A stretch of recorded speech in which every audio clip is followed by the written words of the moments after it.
I canceled your flight. You're not going anywhere. You just canceled the owner of this airline. 4 hours after Evelyn Carter was buried beneath the red Georgia soil, Naomi Carter walked into Ridgeway International Airport carrying the silence of the cemetery with her. She still wore the same black dress and low heels she had worn beside the grave. A thin line of dirt clung to the back of one shoe. Inside her leather tote sat the folded funeral program, her mother's worn notebook, and a small velvet box holding a brass pendant Naomi had not yet found the strength to open. The terminal was bright in the careless way airports always were. White lights, polished floors, rolling suitcases, announcements spoken in calm voices as if no one beneath them had just lost the center of her world. Damon had told her he could not attend the funeral because an emergency meeting in Chicago could not be moved. He had sounded regretful on the phone, almost tender. He promised he would be waiting at their home outside Chicago when her flight landed.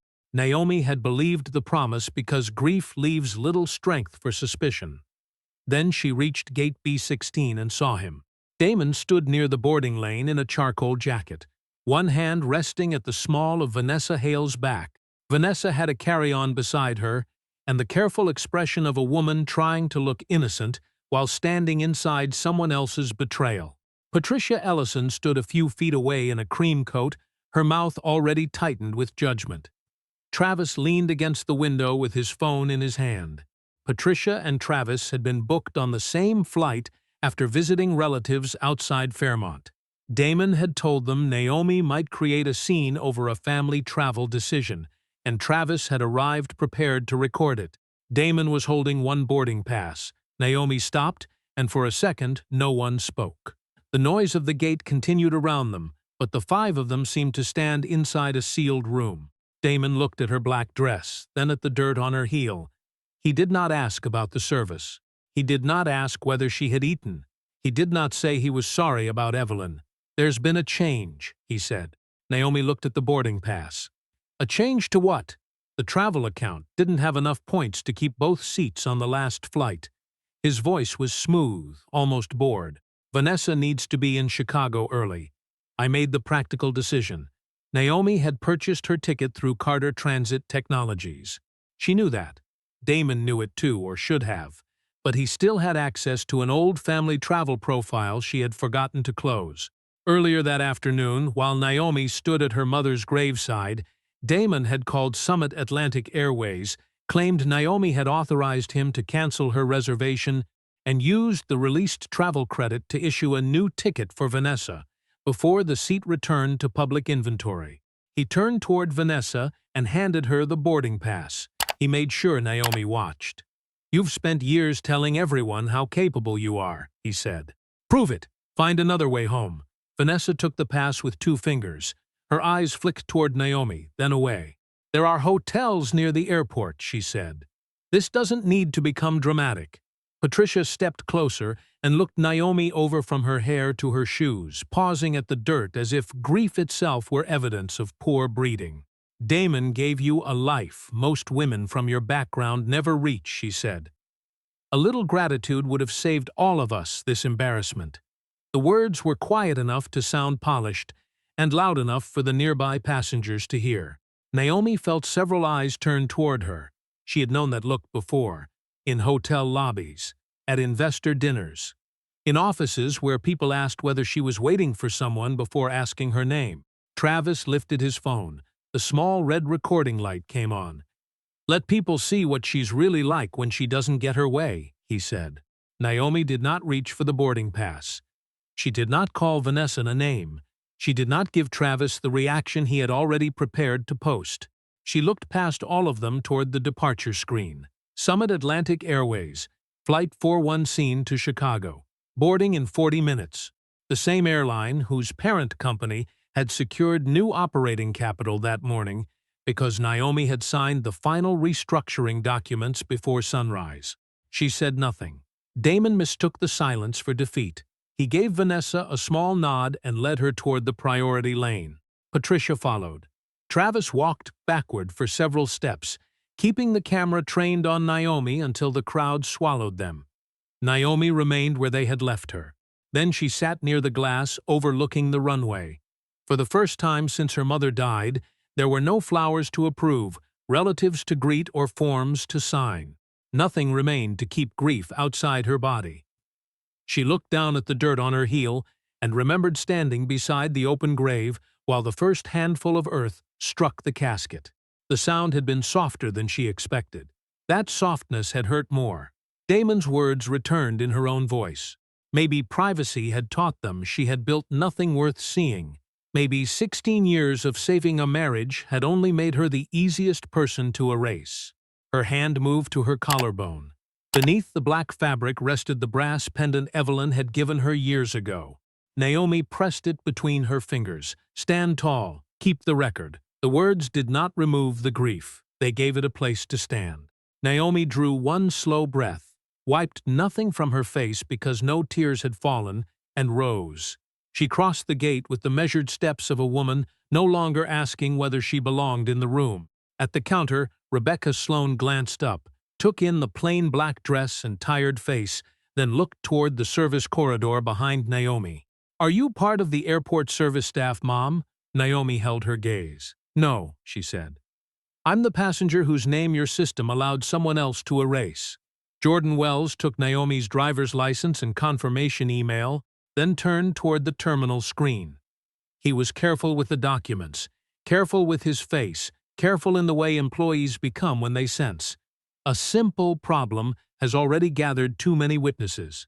Naomi watched his eyes move across the reservation history. Original passenger, Naomi Evelyn Carter.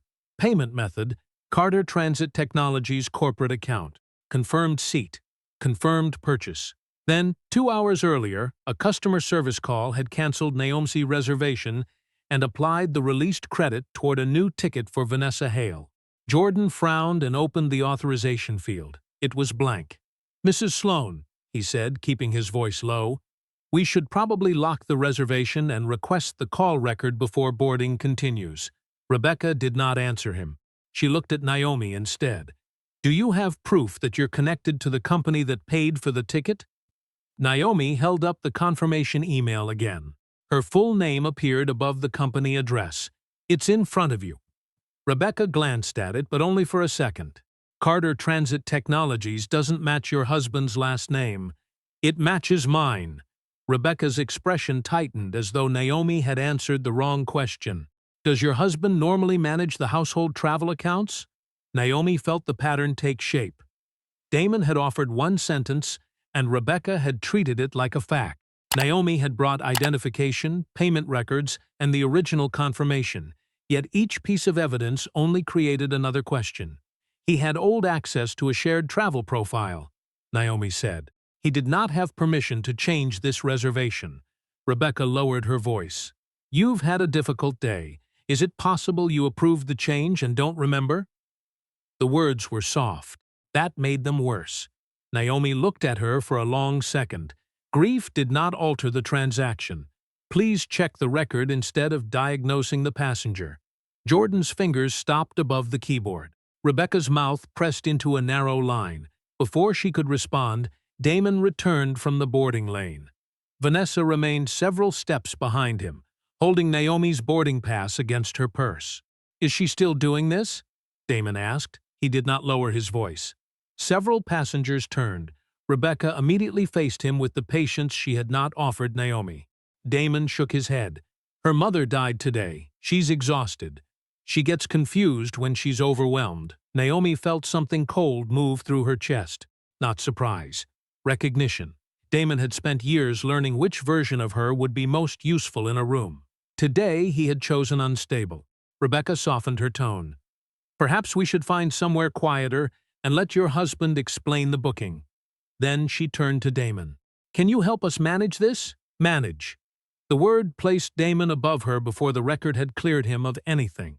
"There is nothing to manage," Naomi said. "There is a record to verify." Damon cut across her. "This is exactly what she does. Everything becomes an argument." He pointed toward Jordan's screen. "The seat has already been reassigned. Vanessa has the pass. We're holding up the line over something that's done." Jordan started to explain the missing authorization, but Damon spoke over him. Rebecca did not ask Damon to lower his voice. She did not call his interruption disruptive.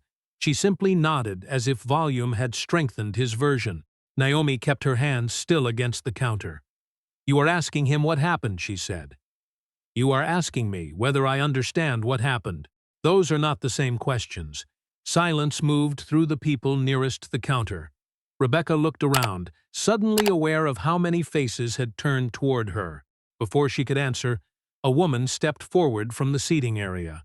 She had silver hair, a navy travel coat, and the steady expression of someone who had watched long enough. "My name is Margaret Lewis," she said.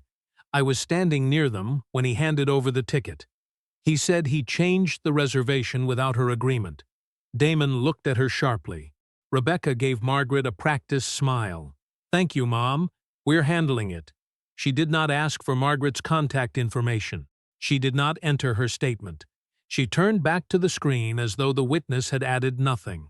Travis's phone remained raised. Patricia moved beside him, watching Naomi with open disapproval. This is why certain people should learn how these spaces work before demanding special treatment. Naomi turned toward her. "What special treatment have I requested?" Patricia opened her mouth, then closed it. There was no answer that did not expose the assumption beneath the sentence. Jordan looked down again.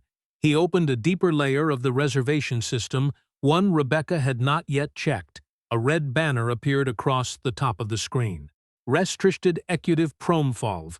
Via through corporate operations before altiation." An audit note beneath the banner showed that the call center agent had overridden the warning without completing corporate verification. The system had allowed the cancellation, but it had preserved the failed verification as an exception. Jordan read the name beneath it once, then again. Naomi Evelyn Carter. His voice had changed. He looked at Naomi, then back at the warning, as if the system had just revealed the size of the mistake everyone else was still trying not to see. Long before Gate B16, before Damon learned how to turn confidence into a performance and silence into an accusation, Naomi Carter learned to watch what systems did when nobody thought the pattern mattered. She grew up in Fairmont, Georgia, in a narrow house 3 blocks from the distribution center where Evelyn Carter worked the evening shift. Every night, Evelyn came home carrying the smell of cardboard, burnt coffee, and machine oil in the fabric of her coat. She would place her keys in a chipped blue bowl, loosen her shoes, and sit at the kitchen table with a pencil tucked behind one ear. One table leg was shorter than the others, so Evelyn kept an old phone book beneath it. The table still rocked when she pressed too hard. Naomi remembered the sound of coins sliding across its surface, the scrape of envelopes being opened, the soft sigh her mother gave whenever the numbers refused to cooperate. Evelyn paid bills in careful stacks. Rent, electricity, medicine, groceries. Then she wrote each amount in a small notebook because, as she often said, memory could be challenged, but a record could answer back.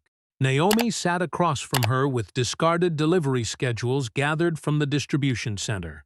On the blank sides, she drew truck routes in blue ink. She circled warehouses, marked delayed stops, and traced shorter roads the company never used. Some neighborhoods waited longer for the same deliveries. Some paid higher fees despite sitting closer to the depot. Certain addresses carried notes like high-risk, difficult access, or unreliable response. Naomi was too young to understand how those labels entered a system, but old enough to see who they followed. "Why does this truck go around Fairmont?" she asked one evening. Evelyn leaned over the page. "Because someone told the system that road was a problem."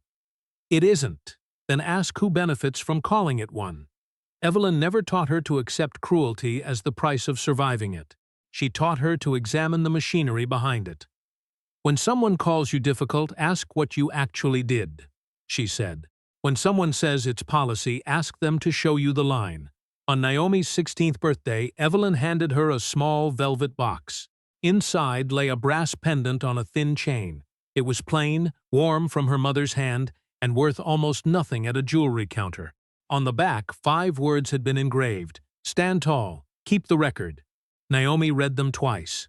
Evelyn closed her fingers around the pendant. "Standing tall keeps them from defining you. Keeping the record keeps them from rewriting you." Years later, Naomi studied industrial engineering and took her first job as an operations analyst at a national logistics company. She was good at seeing the gap between what a system claimed to do and what it produced. Within months, she found that the automated distribution model repeatedly pushed black neighborhoods to the bottom of the service queue. It used old complaints and vague risk labels, turning delays caused by poor service into new reasons to delay the same communities again. Naomi documented the pattern and presented it to senior management. Her supervisor barely reached the final page.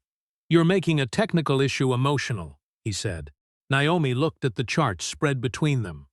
"The data is describing unequal treatment." He smiled as if patience alone made him reasonable. "Or you're seeing what you expected to see." Naomi did not argue. She saved the reports, preserved the emails, and resigned 3 weeks later. Carter Transit Technologies began in a rented basement beneath a tax office. Pipes clicked overhead during client calls. Naomi carried monitors into meetings herself and used folding tables as workstations. She lost her first major contract because she refused to remove evidence showing a customer's routing model treated certain communities unfairly. For 2 years, she paid her small team before paying herself. Every weekend, Evelyn came with groceries, sharpened pencils, and the same old notebook habit. She checked invoices line by line, not because Naomi lacked skill, but because care was how Evelyn loved people. Damon helped during the first year. He carried equipment, assembled desks, and once drove through the night so Naomi could make a presentation in Atlanta. Back then, he admired the way she entered a problem and found its hidden structure. But admiration changed when the company outgrew the basement, when reporters called. When investors remembered Naomi's name before his, pride slowly became comparison, and comparison became resentment he never admitted aloud. In Evelyn's final days, Naomi sat beside her hospital bed with the pendant beneath her collar. Evelyn's voice had weakened, but her eyes remained clear. "One day they may need a title before they believe you," she said. "Don't let the title become the lesson." Naomi leaned closer. "Then what is the lesson?" Evelyn rested one hand over hers. "That you were human before they knew you were powerful." 3 days later, Evelyn was gone. On the morning of the funeral, Naomi's phone lit with confirmation that the North Star transaction had closed. She read the message once, turned the phone face down, and went to bury her mother. While Naomi stood beside the grave, Damon was already calling Summit Atlantic Airways and preparing to erase her name from the last flight home. Naomi met Damon Ellison before either of them owned anything worth displaying. He drove an aging sedan with a cracked dashboard. She worked from borrowed desks and carried presentation equipment in plastic storage bins. In those early years, Damon stayed beside her after midnight, tightening cables, checking slides, and listening as she explained why freight delays were rarely random. He once told her she could see the hidden shape inside any problem. Naomi believed he admired that gift. For a while, he did. When Carter Transit Technologies began winning larger contracts, the admiration changed so slowly Naomi almost missed it. At business dinners, Damon introduced her company as a small consulting project she runs from home. When someone recognized Naomi's name and asked about her routing platform, he redirected the conversation toward commercial real estate. He laughed while doing it, as though modesty required reducing her work before anyone else could understand its scale. Naomi corrected him privately at first. Damon said she was taking harmless comments too seriously. She sent him the household financial reports, company valuation updates, invitations to major meetings, and proposals for them to hire a shared financial advisor. She warned him about loans appearing under his name and asked him to review the documents with her. Most messages remained unopened. Others received the same answer: "Handle it. This is too technical for me." Damon was not locked outside Naomi's success. She had left the door open for years. He chose not to enter because every new milestone forced him to measure himself beside her, and he no longer liked the result. He used shared funds for private club dues, luxury leases, tailored suits, and dinners with people he called potential clients. He introduced himself through relationships Naomi had built, then told Patricia he had financed his wife's rise from the beginning. At family gatherings, he asked Naomi not to discuss work because nobody wants a board meeting over dinner. If she stayed quiet, he called her insecure. If she corrected a false claim, he called her difficult. If she made a decision without asking him, he called it disrespect. Naomi kept solving the financial emergencies that followed him. She negotiated extensions, covered overdue balances, and quietly prevented several creditors from taking immediate action. She believed marriage meant helping someone through failure while expecting them to change. Damon believed his problems disappeared because he was clever. He never asked why the worst consequences kept missing him. 4 months before Evelyn's funeral, Naomi returned home early after taking her mother to a medical appointment. She entered through the side door and heard Damon speaking in the den. His voice carried the warmth he no longer used with her. "Naomi has a company," he told Vanessa, "but she never became the kind of woman people notice when she enters a room." Vanessa asked whether Naomi depended on him financially. Damon answered without hesitation. "Completely." Naomi stood in the hallway with one hand resting against the wall. The pain was not sharp. Sharp pain ends quickly. This moved through her with the slow weight of a truth finally given words. 16 years reduced to a story he used to impress another woman. She did not enter the room. She did not confront Vanessa. She walked upstairs, closed the bedroom door, and began to check the record. The hotel charges appeared first, then gifts purchased through the shared account, then a loan application containing Naomi's electronic signature, though she had never signed it. At the bottom of the travel profile, Damon's old access remained active. Naomi contacted an attorney the next morning. She copied account records, preserved emails, separated business credentials, and began preparing for legal separation. She did not delay because she was afraid of Damon. Evelyn was entering the final stage of her illness, and Naomi refused to let her mother's last weeks become background noise in Damon's crisis. Silence gave Naomi time to protect the truth. Damon interpreted it as proof she would never leave. When his access to several accounts began disappearing, he did not ask what had happened. He felt challenged. He told himself Naomi was trying to humiliate him, control him, and remind him whose money carried the household. Then Evelyn died, and Damon saw the final flight home as a chance to restore the order he believed had been taken from him. He used the travel profile Naomi had not yet closed, gave false authorization to cancel her reservation, and used the released credit to secure the same seat for Vanessa. It was not only a ticket, it was a message. He wanted Naomi to understand that even inside the life she had built, he could still decide whether she was allowed to enter. Back at gate B16, the departure clock had become part of the argument. 32 minutes remained before the aircraft door closed, and Rebecca Sloan kept glancing at the time as if the truth were less important with every minute that passed. Jordan had already found the missing piece. Damon's name appeared in the call notes, but no authorization document, security code, or recorded approval from Naomi existed anywhere in the reservation. "There is no consent attached to the change," Jordan said. "The original passenger did not authorize it." Rebecca stared at the screen.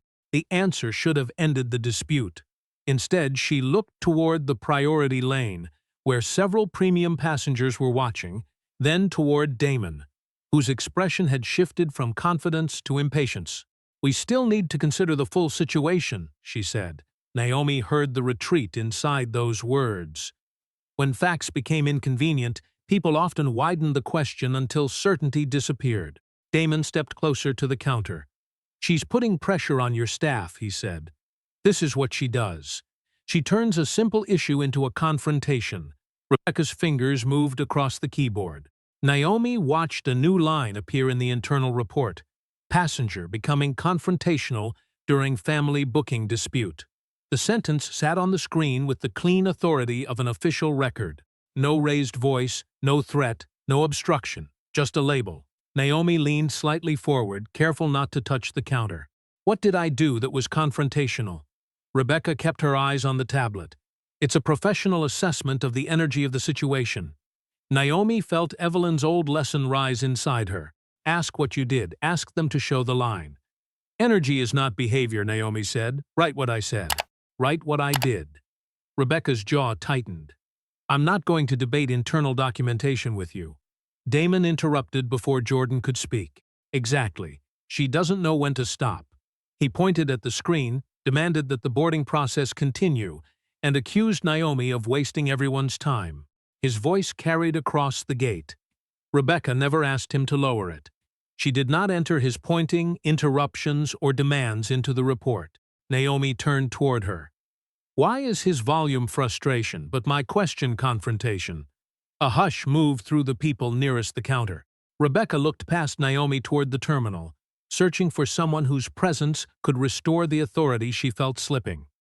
She picked up the phone and requested an airport security supervisor for a situation with potential to escalate.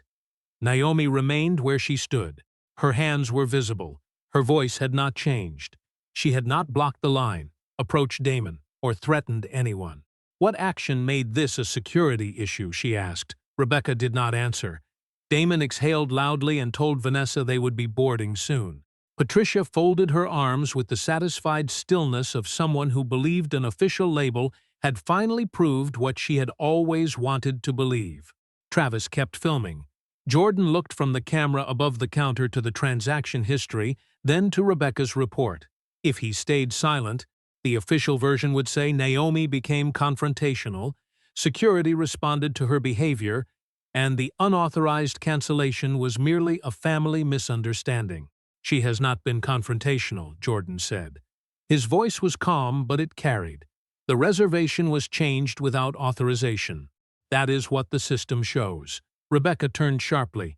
Jordan, step away from the terminal. He looked at her, then at Naomi. For 1 second, fear moved across his face.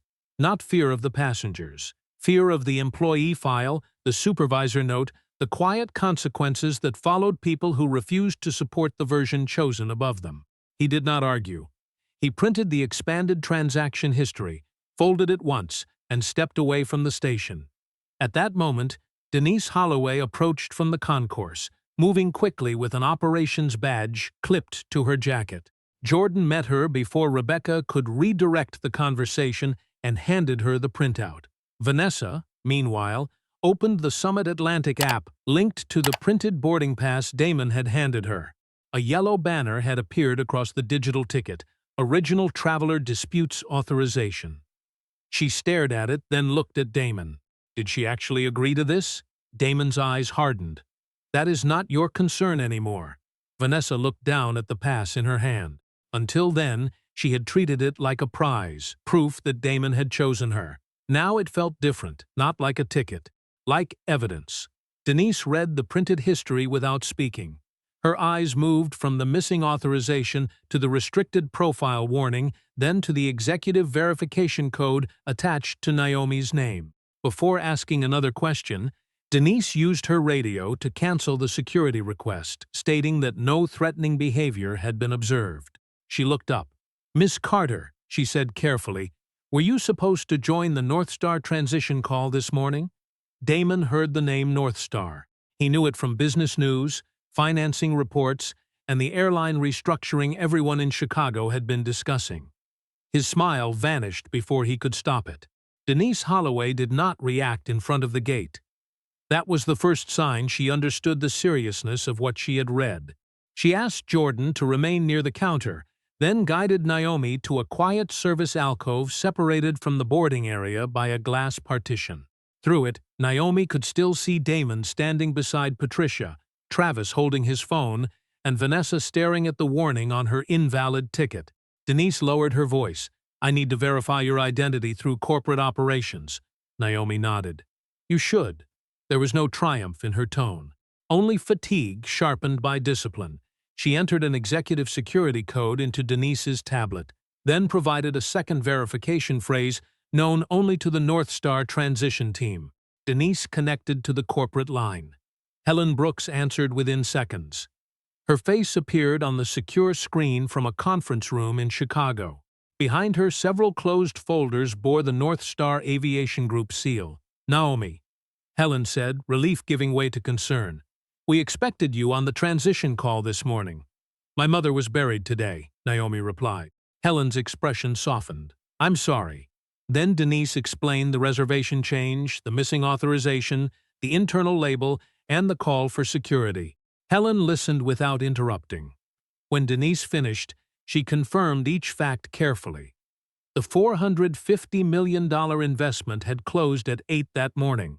Consortium led by Carter Transit Technologies now held North Star's largest voting bloc at 40%, 4 board seats, and temporary veto authority over major restructuring decisions. Naomi had been appointed executive chair of North Star's restructuring board for the duration of the restructuring period.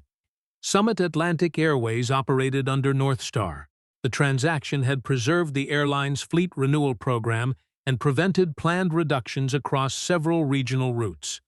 Denise went still. She had spent the last hour treating Naomi as a difficult passenger in a family dispute. She was now speaking to the person responsible for overseeing the company that employed her. "Mrs. Carter," she said, "how would you like us to handle this?" Naomi looked through the glass at the counter. Rebecca was speaking quickly to Damon. Travis's phone remained raised. Margaret Lewis still stood nearby, watching. "Restore the original reservation," Naomi said. "Preserve the customer service call that canceled my reservation and redirected the released travel credit. Lock the record against further alteration. Keep the word confrontational exactly where it is. I want to know why it was written." Denise took notes. "And the staff involved?" "No one is to be fired at this gate." Denise looked up. "Understood. Record the witness statement. Preserve the camera footage. Follow the same review process you would use if I had no title." Helen remained silent, listening. Naomi added, "Correct the record before you acknowledge the title." They returned to the gate together. The change in Denise's posture was small but visible. She no longer stood between Naomi and the counter. She stood beside her. Rebecca stopped speaking when they approached. Damon smiled too quickly. "Finally," he said. "Can we finish this?" Denise faced him. "Mr. Ellison, you did not have authorization to change the reservation." The smile held for 1 second, then weakened. "That's not. We share the account. Shared access is not permission to cancel another passenger's reservation or use the released credit for someone else. The original reservation belongs to Naomi Carter. It has been restored." Vanessa looked down at the boarding pass in her hand. Denise continued. "Ms. Hale's ticket is no longer valid because it was issued using credit released through an unauthorized cancellation. The matter will be referred to account security review." Vanessa placed the pass on the counter as if it had become too heavy to hold. Damon looked from Denise to Naomi. "You're making this sound criminal." "I'm describing the record," Denise said. Then she turned toward the employees and passengers nearest the gate. "There is another fact that must be stated clearly. Ms. Carter was appointed this morning as executive chair of North Star's restructuring board by the consortium holding the company's largest voting bloc and temporary veto authority over major restructuring decisions." The gate fell silent. Travis lowered his phone by an inch. Patricia's face lost its certainty. Damon stared at Naomi as though her features had rearranged themselves. "Why didn't you tell me?" he asked. The question came out smaller than he intended. Naomi held his gaze. "I sent you the truth for years. You called it paperwork." Damon shook his head. "That's impossible. You still work out of that little room at home." Naomi's expression barely changed.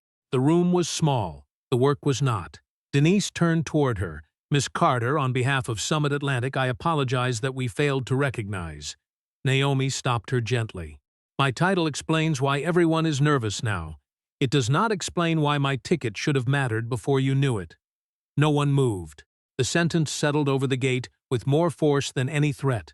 Naomi looked at Damon one last time. "The flight was never yours to give away." Travis was still live. The phone in his hand had captured everything. Naomi arriving in funeral black, Damon handing Vanessa the ticket, Patricia's remarks, Rebecca's questions, Jordan's warning, Denise's announcement. For several seconds, Travis did not seem to know where to point the camera. Then instinct took over. He raised it toward Naomi and changed his tone as quickly as a man changing jackets. "I was recording because I knew something wasn't right." Naomi looked directly into the lens. Her face held no anger, only a tired clarity that made his excuse sound smaller. You started recording because you thought I was powerless, she said. Don't rewrite that part. Travis's mouth opened, but no defense came. Around the gate, other phones began to rise. Their lenses moved away from Naomi and toward Damon, Patricia, and Vanessa. The shift was almost silent. Minutes earlier, strangers had watched Naomi as though her humiliation were the event. Now they watched the people who had created it. Damon noticed and stepped back. Patricia lifted one hand, shielding part of her face. Vanessa looked down at the invalid boarding pass resting on the counter. Naomi saw the crowd tightening around them and raised her voice just enough to carry. Record the facts. Do not turn another person's humiliation into entertainment. Several people lowered their phones slightly. Vanessa placed the boarding pass flat on the counter. Without Damon's hand beneath it, it looked ordinary. A piece of paper carrying a lie. Naomi turned toward her. When he said I depended on him, did you ever ask how he knew? Vanessa's fingers pressed against the edge of her purse. No. The answer came quietly. He told me your marriage had been over for years. He said you stayed because you couldn't support yourself. Naomi watched something fragile break behind Vanessa's expression. Not innocence, certainty, and that made this easier? Vanessa swallowed. It made it feel less wrong. Damon stepped forward. You don't owe her an explanation. Vanessa looked at him for a long moment. I think I owed myself one. Naomi did not soften the truth, but she did not use it as a weapon. Prejudice often arrives as a convenient explanation, she said. People keep it alive by choosing not to check. Vanessa looked at the boarding pass more, then pushed it toward Denise. She picked up her suitcase and walked away from gate B16 without looking back at Damon. Patricia watched her leave, then turned her anger toward Naomi. You planned this, she said. You hid everything so you could embarrass this family. Naomi took out her phone and opened a folder she had prepared months earlier. She did not display bank balances or private messages to the crowd. She showed Patricia only enough. An invitation sent to Damon for the North Star signing, financial reports marked received, a proposal for marriage counseling, notices concerning his loans, and the same reply appearing beneath several messages. Handle it yourself. Patricia stared at the screen. Naomi closed the folder. He was not kept outside my life, she said. He kept looking away. Patricia's face tightened, but the certainty was gone. For years, she had built her opinion of Naomi from Damon's version because that version protected the son she preferred to believe in. Now the record stood between them. Damon moved closer, lowering his voice. We need to talk privately. Naomi did not step aside. You chose a public gate because you wanted witnesses. Now the witnesses are inconvenient. I was angry, he said. The ticket was impulsive. Naomi looked at him steadily. An impulse lasts a second. You made a call, gave false authorization, canceled my reservation, used its value for someone else, brought an audience, and waited for me to arrive. That was a plan. Damon glanced around. The phones had not disappeared. The same public attention he had arranged for Naomi now made every denial dangerous. His own phone vibrated in his pocket. He pulled it out and read the message. The color left his face. His bank had opened a formal review of a loan application carrying Naomi's electronic signature. Access to the related accounts had been restricted while the documents were preserved. Damon looked at Naomi. You did this just now. No, she said. My attorney filed the preservation request before the funeral.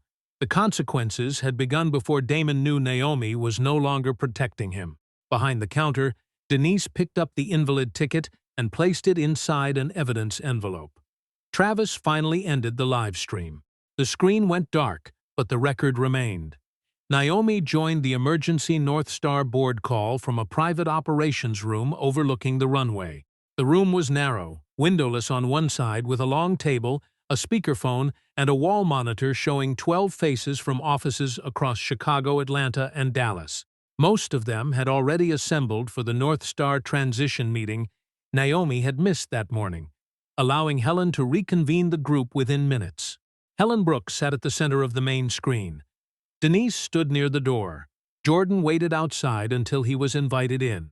Naomi placed Evelyn's notebook beside her phone and listened while North Star's chief legal officer summarized the incident in careful language.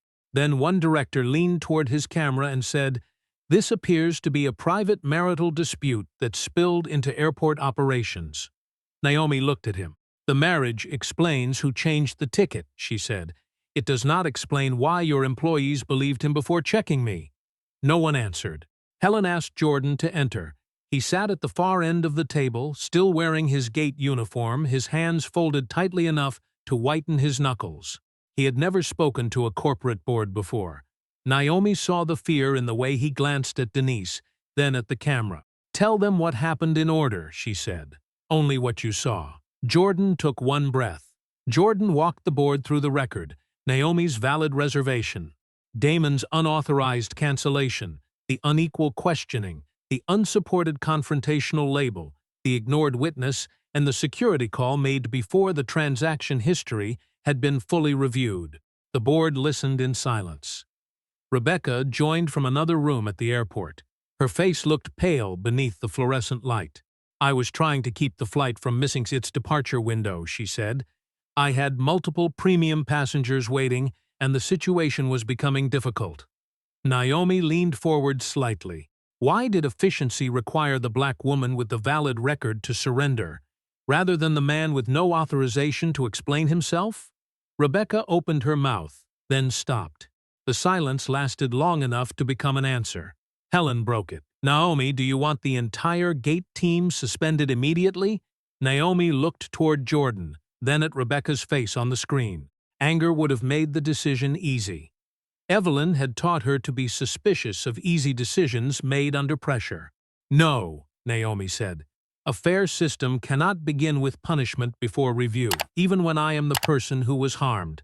The board approved temporary measures before the call moved forward.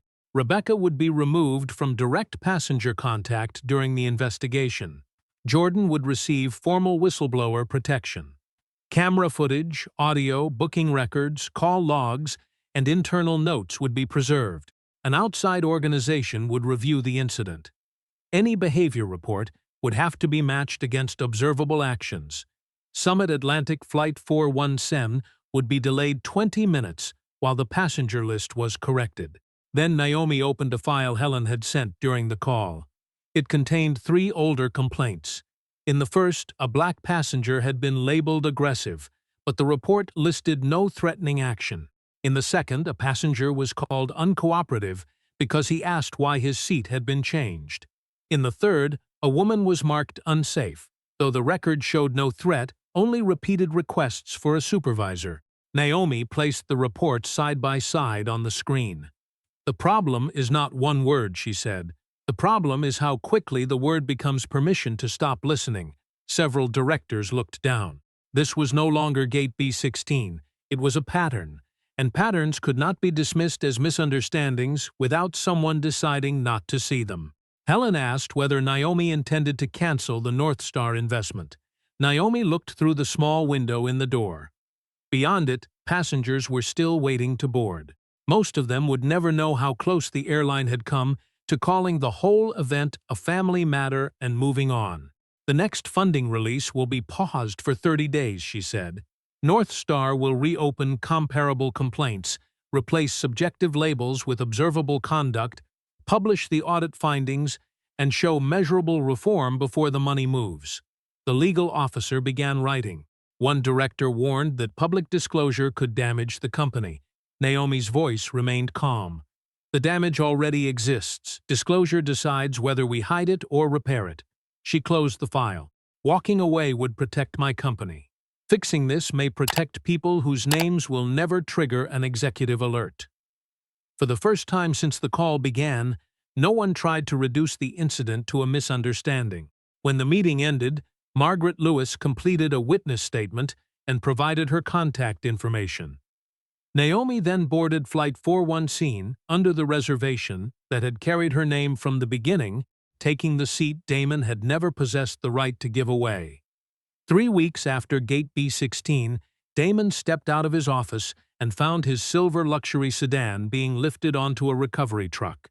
The driver checked a form, secured the rear wheel, and ignored Damon's demand to stop. People from the building slowed as they passed. Some recognized him. None said anything. Damon called Naomi before the truck reached the corner, but the call went unanswered. He left a message accusing her of arranging the repossession to embarrass him. Minutes later, her attorney returned the call.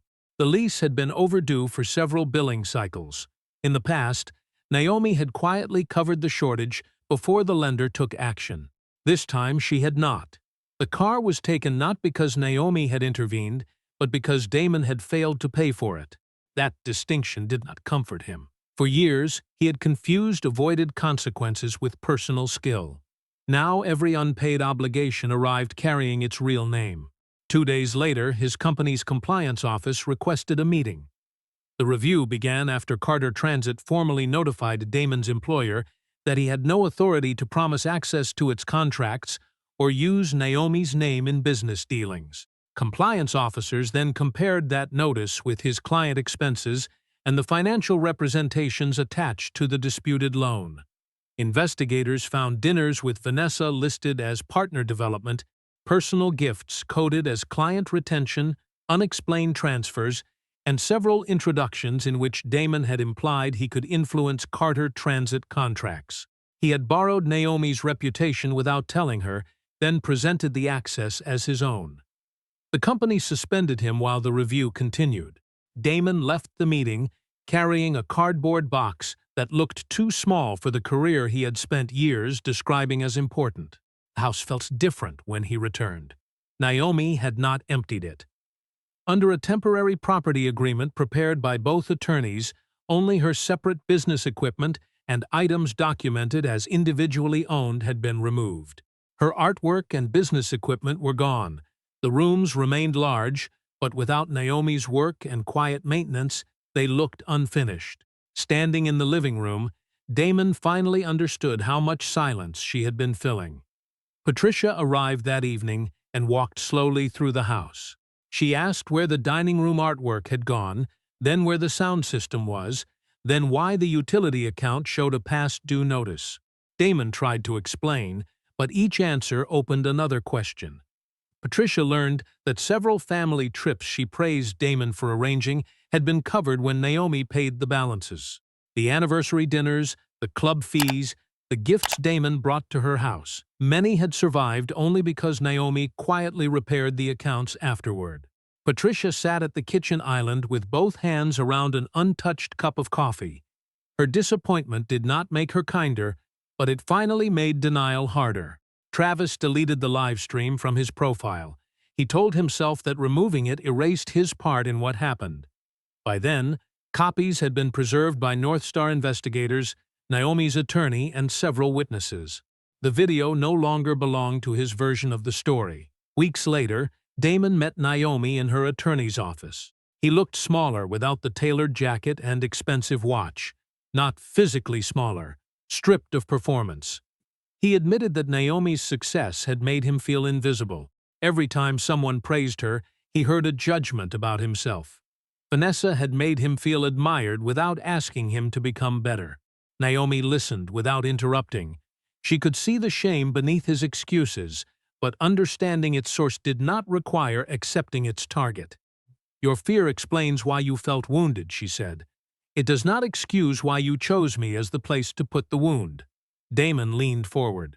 "We had 16 years. That has to mean something." "It does. Then give me another chance." Naomi looked at him steadily. "Gate B16 was not the first time you erased me.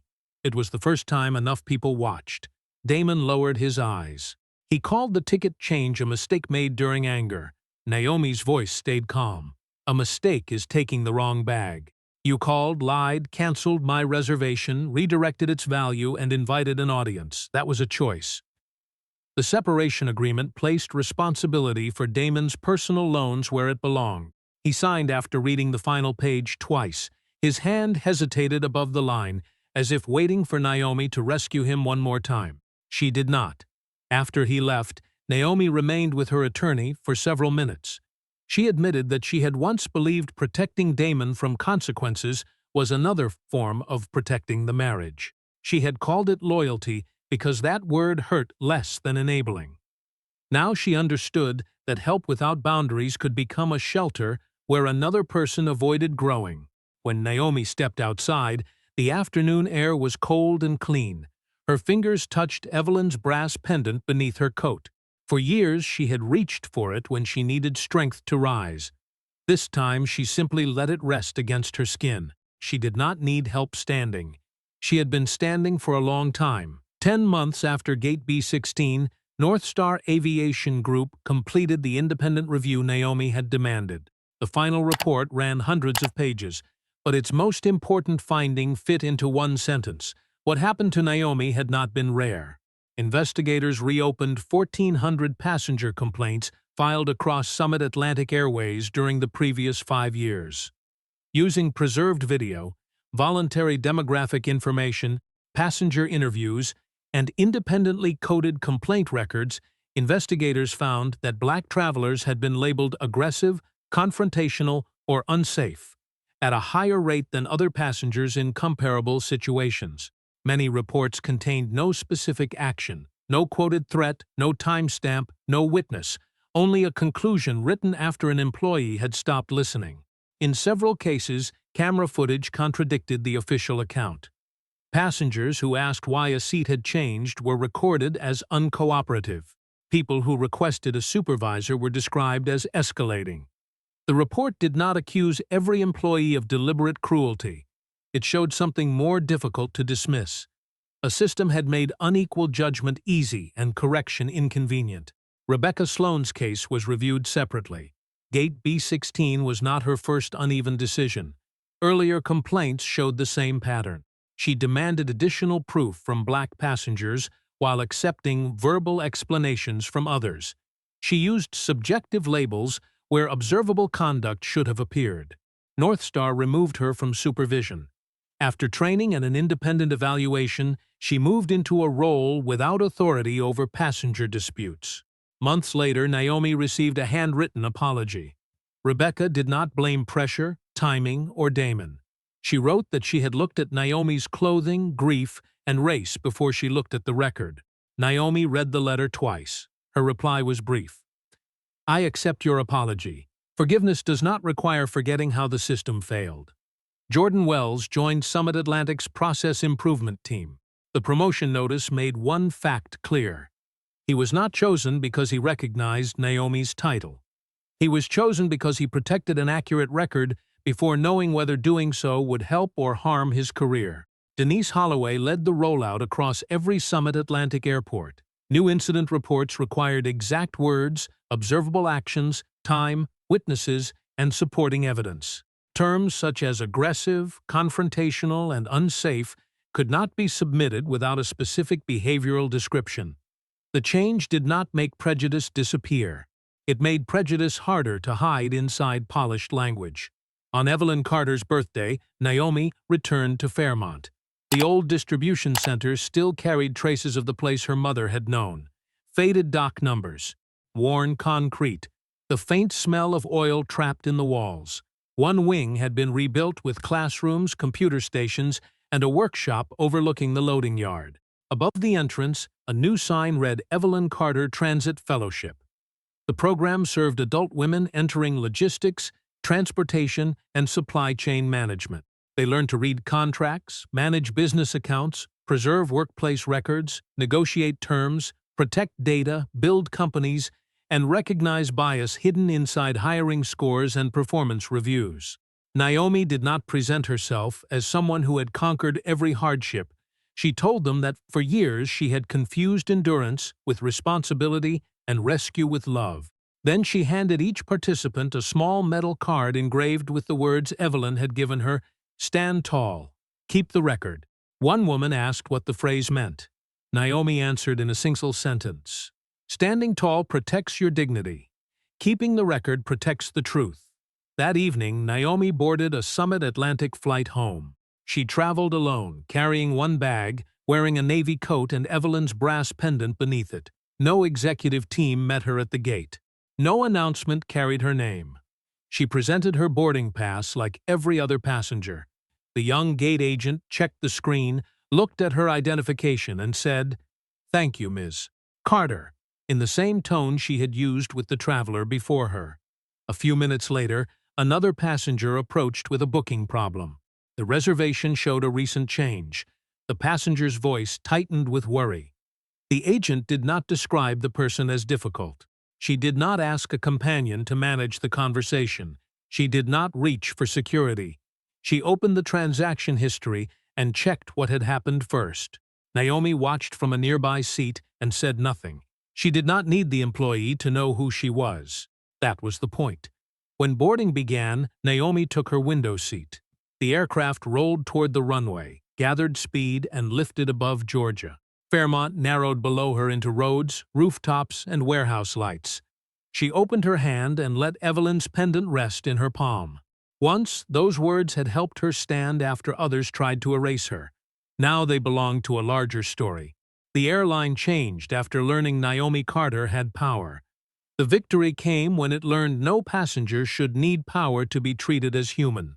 If Naomi's story moved you, subscribe and leave a like. Tell us which moment stayed with you and where you're watching from in the comments.